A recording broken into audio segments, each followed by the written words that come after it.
म जसरी लेखिएको छ एकीकृत शक्ति नेपालको घोषणापत्र म जस्ताको तस्तै सुनाउन जाँदैछु।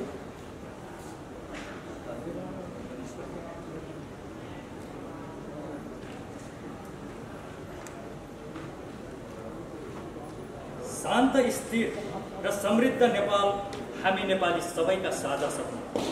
विक्रम सम्वत 1825 मा नेपाल एकीकरणको प्रारम्भिक तर मुख्य कार्य सम्पन्न भएपछिका 40 वर्ष हामीले देशलाई एकताबद्ध तुल्याउने महाअभियानमा बिताए। विक्रम सम्वत 1872 को सुनौली सन्धिपछि एकीकरण अभियानले विश्राम मात्र लिएन, हाम्रो स्वाभिमानमा भएको 1,05,000 वर्ग किलोमिटर भूभाग पनि गुमाउनु पर्यो। यस दृष्टिले नेपाली इतिहासको सर्वाधिक दुर्दान्त घटनाका रूपमा सुगौली सन्धि सन् 1515 डिसेम्बरलाई लिन सकिन्छ। त्यस घटना पश्चात नेपालीहरूमा एक प्रकारको निराशा भाव उत्पन्न भयो र केही परिवारमा सीमित नेपाली राजनीतिमा सत्ता सङ्घर्षको भद्दा एवं कुरूप श्रृङ्खलाको सुरुवात हुन पुग्यो। विक्रम सम्वत 1903 मा जङ्गबहादुर राणाको उदय भएपछिका 104 वर्षसम्म नेपालले राजनैतिक स्थिरताको महसुस गरे पनि प्रजातान्त्रिक दृष्टिले उक्त कालखण्डलाई निशाकालका रूपमा बुझिन्छ। यद्यपि राष्ट्रियता सबलीकरणमा भने राणाकाल स्मरणीय बन्यो।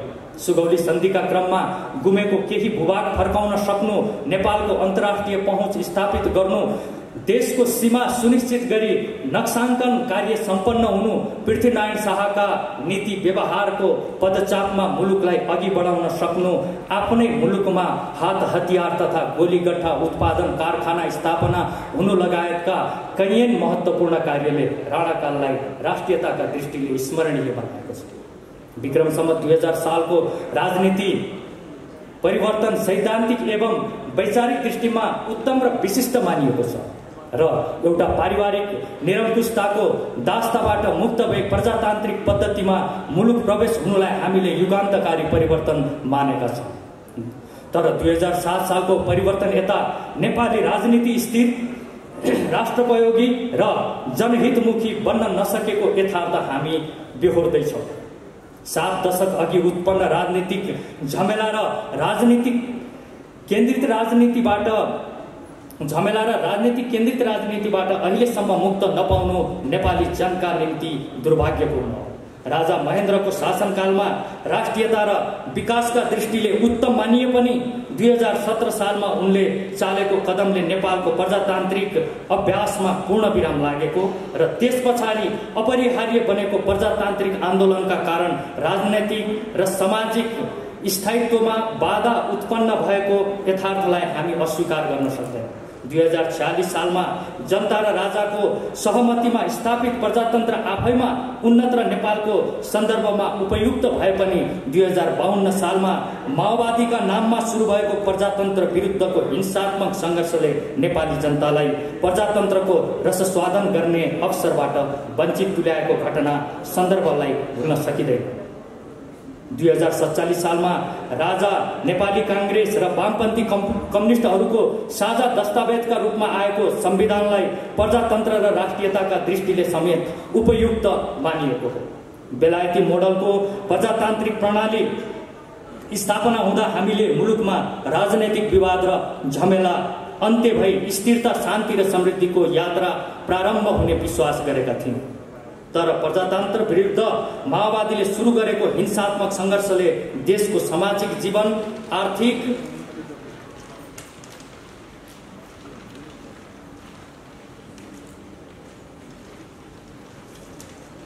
आर्थिक उन्नतिका मार्ग र प्रजातन्त्र सबलीकरणलाई लविच्छत तुल्याइदियो।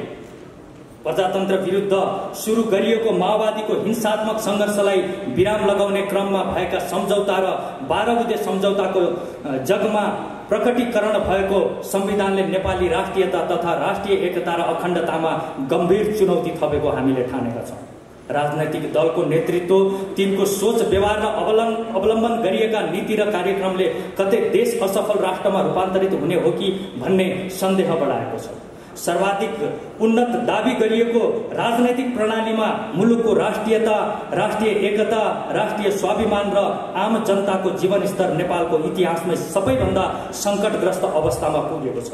2063 को परिवर्तनपछिका नीति र व्यवहार नेपाली राष्ट्रियता र राष्ट्रिय एकता विरुद्ध लक्षित रहेको महसुस आम जनताले समेत गर्न थालेका छन्। जनताले दैनिक जीवनमा भोग्नु परेका समस्याप्रति राज्य संयन्त्र र नेपाली राजनीतिक पूर्ण रूपले बेसरोकार रहँदै आएको महसुस देशवासीहरूले गरिरहेका छन्। संविधान सभाबाट जारी गरिएको वर्तमान संविधान नै मुलुकमा अशान्ति, अस्थिरता र अन्योलताको मूल स्रोत बनेको छ भन्न अब हिचकिचाउनु पर्दैन। यस्तो अवस्थामा विद्यमान संविधानका केही अन्तर्वस्तु, नीति, व्यवहार र नेतृत्व यथावत रहँदा मुलुक असफल राज्यमा रूपान्तरित हुन सक्ने विषय परिस्थितिको खतरालाई दृष्टिगत गरी देशका सम्पूर्ण राष्ट्रप्रेमी एवं देशभक्तहरू एकताबद्ध हुन विलम्ब गर्न नहुने निष्कर्षमा हामी पुगेका छौँ।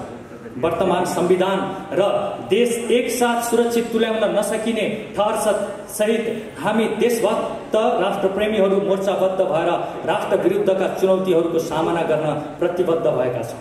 सम्पूर्ण देशभक्त राष्ट्रप्रेमी मौलिक धर्म संस्कृति संरक्षणमा पक्षधर तथा एकता र अखण्डताका हिमायतीहरूलाई यसै मोर्चामा सामेल भई राष्ट्र रक्षाको अभियानमा जुट्न हामी हार्दिक अनुरोध गर्दछौँ।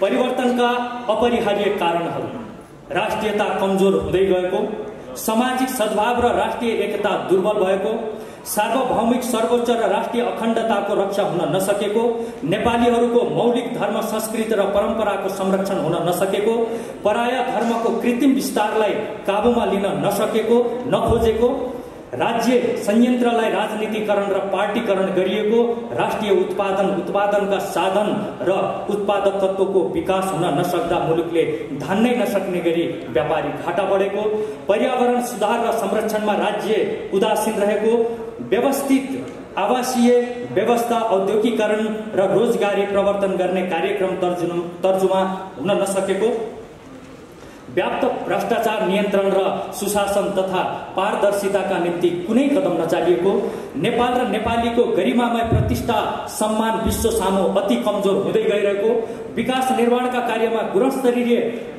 गुणस्तरीय र अनियमितता शून्य तुल्याउन राज्य असमर्थ रहेको, कर्मचारी प्रशासनलाई जनमैत्री, कार्यमुखी र इमान्दार बनाउन नखोजिएको, न्यायिक निकायहरूप्रतिको आस्था, विश्वास र भरोसामा भारी ह्रास आउँदा पनि त्यसको सुधारका निम्ति कुनै पहल नगरिएको, विपन्न र पिछडिएका मानिसहरूको न्याय र अवसरमा पहुँच स्थापित गराउने कुनै विशेष कार्यक्रम नभएको, स्वास्थ्य सेवालाई गुणस्तरीय, सुलभ र व्यापक तुल्याउन नसकेको, कृषि उत्पादन र कृषि मैत्री नीति र व्यवहार नभएको, निशुल्क गुणस्तरीय र राष्ट्रोपयोगी शिक्षा व्यवस्थाको विकास गर्नेतर्फ राज्य उदासीन रहेको, युवाहरूमा लक्षित गर्ने खेलकुद, रोजगारी र स्वास्थ्य सुरक्षा सम्बन्धी प्रभावकारी कार्यक्रम तर्जुमा गर्न नसकेको, नेपाली गीत सङ्गीत र कलाकर्मलाई सम्मानित एवं व्यवसायिक तुल्याउन नसकेको, नागरिकको दैनिक जीवनलाई सहज, सरल, सुलभ र आनन्ददायक तुल्याउन नसकेको, प्रजातन्त्र सम्मत व्यवहार राजनीतिक क्षेत्रमा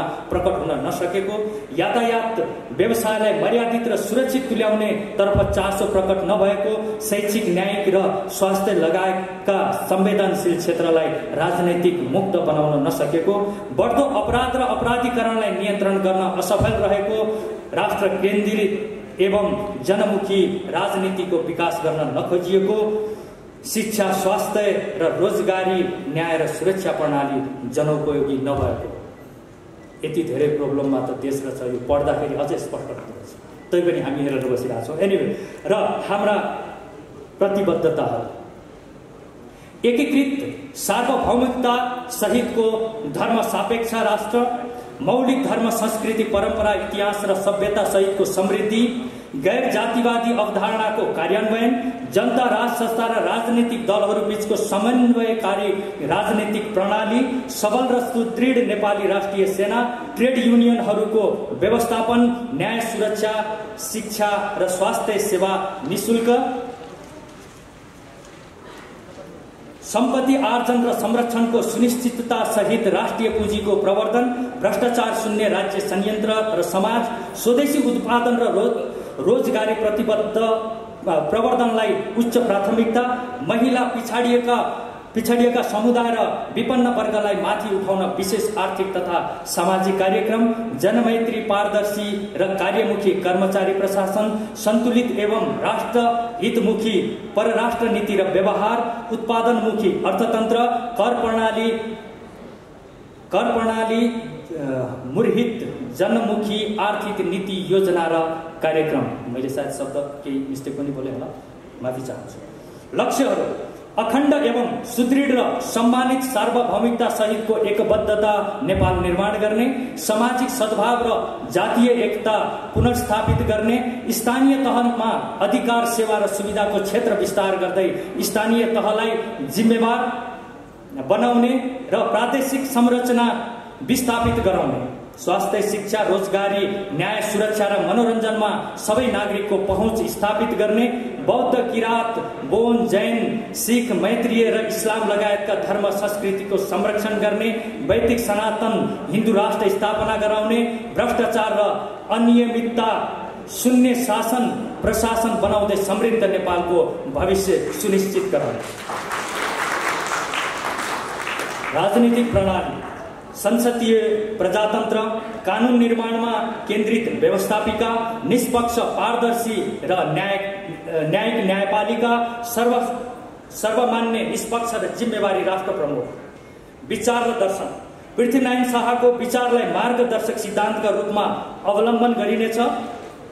मार्गदर्शक सिद्धान्त: श्री 5 बडा महाराज धीराज पृथ्वीनारायण शाहकृत ऐतिहासिक व्यक्तित्वहरू: बहादुर शाह, राजेन्द्र लक्ष्मी शाह, राजा राम शाह, राजा महेन्द्र शाह, महेन्द्र मल्ल, काजी कालु पाण्डे, विसे नगरजी, जङ्गबहादुर राणा, भक्ति थापा, बलभद्र कुवर, शङ्खधर साखुवा, भ्रिकुटी अरनिको, भीमसेन थापा, जय पृथ्वी बहादुर सिंह, भानुभक्त आचार्य, लक्ष्मीप्रसाद देवकोटा, लेखनाथ पौडेल, बालकृष्ण साम। प्रेरक व्यक्तित्वहरू: बीपी कोइराला, मदन भण्डारी, कृष्ण प्रसाद भट्टराई, गणेश मानसिंह। विकासको मापदण्ड: पर्यावरणीय अवस्था सुधारका कार्यक्रम, जनताको खुशी, इतिहास र सभ्यताको रक्षा, सुशासन, मौलिक धर्म, संस्कृति र परम्पराको संरक्षण, कला र खेलकुदको स्थिति, प्राकृतिक स्रोत पहिचान र परिचालन, भौतिक विकास, सडक यातायात, संचार, ऊर्जा तथा विकासको गुणस्तर, समाज व्यवस्था, नारी बालबालिका र ज्येष्ठ नागरिकको अवस्था, अपराध न्यूनीकरण तथा शान्ति सुरक्षाको स्थिति, मनोरञ्जनका साधनको उपलब्धता, जल तथा भू उपयोग तथा जल संरक्षण, औद्योगिक उत्पादन र मजदुरहरूको अवस्था, कृषि उत्पादन र कृषकहरूको अवस्था, रोजगारी प्रवर्धन, सामाजिक सुरक्षा, स्वास्थ्य, शिक्षा प्रणाली र शैक्षिक व्यवस्था, परराष्ट्र सम्बन्ध, व्यवहार र परिणाम, व्यापार घाटा, मुद्रास्फीति।